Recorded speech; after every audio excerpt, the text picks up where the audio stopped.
അന്താരാഷ്ട്ര മര്യാദകളെ കാറ്റിൽ പറത്തി ഖത്തറിന്റെ തലസ്ഥാനമായ ദോഹയിൽ ഇസ്രായേലിന്റെ വ്യോമാക്രമണം.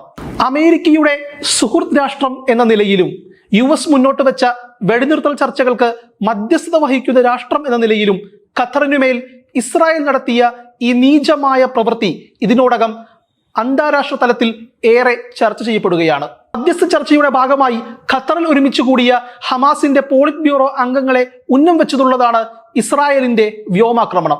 6 പേർ കൊല്ലപ്പെട്ട ഇസ്രായേൽ ഭീകരാക്രമണത്തിൽ സമുന്നത നേതാക്കളെല്ലാം സുരക്ഷിതരാണെന്നാണ് ഹമാസ് അറിയിച്ചിട്ടുള്ളത്. 2024 ഒക്ടോബർ 16 ചെയർമാൻ യഹ്യ സിൻവാറിന്റെ രക്തസാക്ഷിത്വത്തെ തുടർന്നാണ് 5 അംഗ പോളിറ്റ് ബ്യൂറോ ഹമാസിന്റെ നേതൃത്വം ഏറ്റെടുക്കുന്നത്.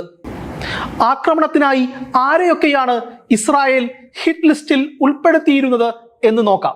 ഖലീൽ അൽ ഹയ്യ, തെഹ്റാനിൽ ഇസ്മായിൽ ഹനിയയും ഗാസയിൽ യഹ്യ സിൻവാറും മിലിറ്ററി കമാൻഡർ മുഹമ്മദ് ദഈഫും രക്തസാക്ഷികളായതിനെ തുടർന്ന് ഹമാസിന്റെ മുൻനിര നേതാവായി ഉയർന്നു വന്ന നേതാവാണ് ഖലീൽ അൽ ഹയ്യ.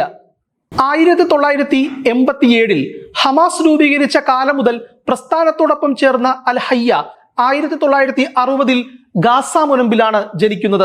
ഈജിപ്റ്റ്, ഇസ്രായേൽ, അമേരിക്ക ഉൾപ്പെടെ രാഷ്ട്രങ്ങളുമായുള്ള മധ്യസ്ഥ ചർച്ചകളുടെ പ്രധാന വേദിയായ ഖത്തറിൽ ഹമാസിന്റെ നയതന്ത്ര മുഖമായി പ്രവർത്തിച്ചയാളാണ് ഖലീൽ അൽ ഹയ്യ.